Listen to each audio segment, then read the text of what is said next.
আমাদের অনেক বাংলাদেশি ভাইয়েরা বলেন যে এক্সিট এন্ট্রি ভিসা কীভাবে চেক করব।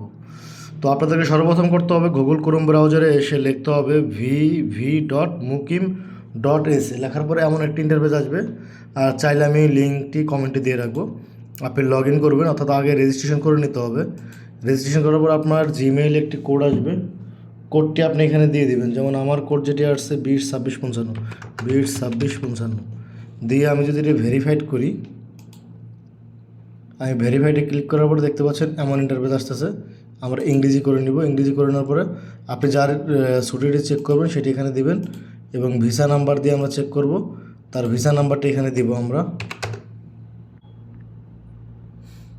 ভিসা নাম্বার দেওয়ার পরে কি করব, এখানে চেক ইনে দেবো। দেওয়ার পরে আমাদের সামনে এমন একটা ইন্টারফেস আসবে। আপনারা দেখতে পাচ্ছেন এখানে সব কিছু।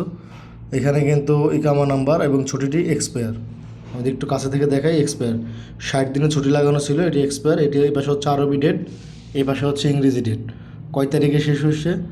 23/9/2024 তার ছুটির মেয়াদ শেষ হয়েছে। তবে ছুটির মেয়াদ বাড়ানো যাবে।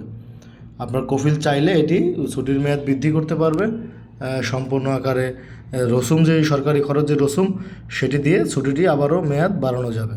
তো এই হচ্ছে আপনাদেরকে সংক্ষিপ্ত আকারে দেখানোর চেষ্টা করলাম যে আপনার এক্সিট এন্ট্রি ভিসা মেয়াদ আছে কি না, কিংবা মেয়াদ চেক করবেন কীভাবে, এটি হচ্ছে তার প্রসেসিং। লিঙ্ক চাইলে আমি কমেন্টে দিয়ে রাখবো। আল্লাহ হাফেজ।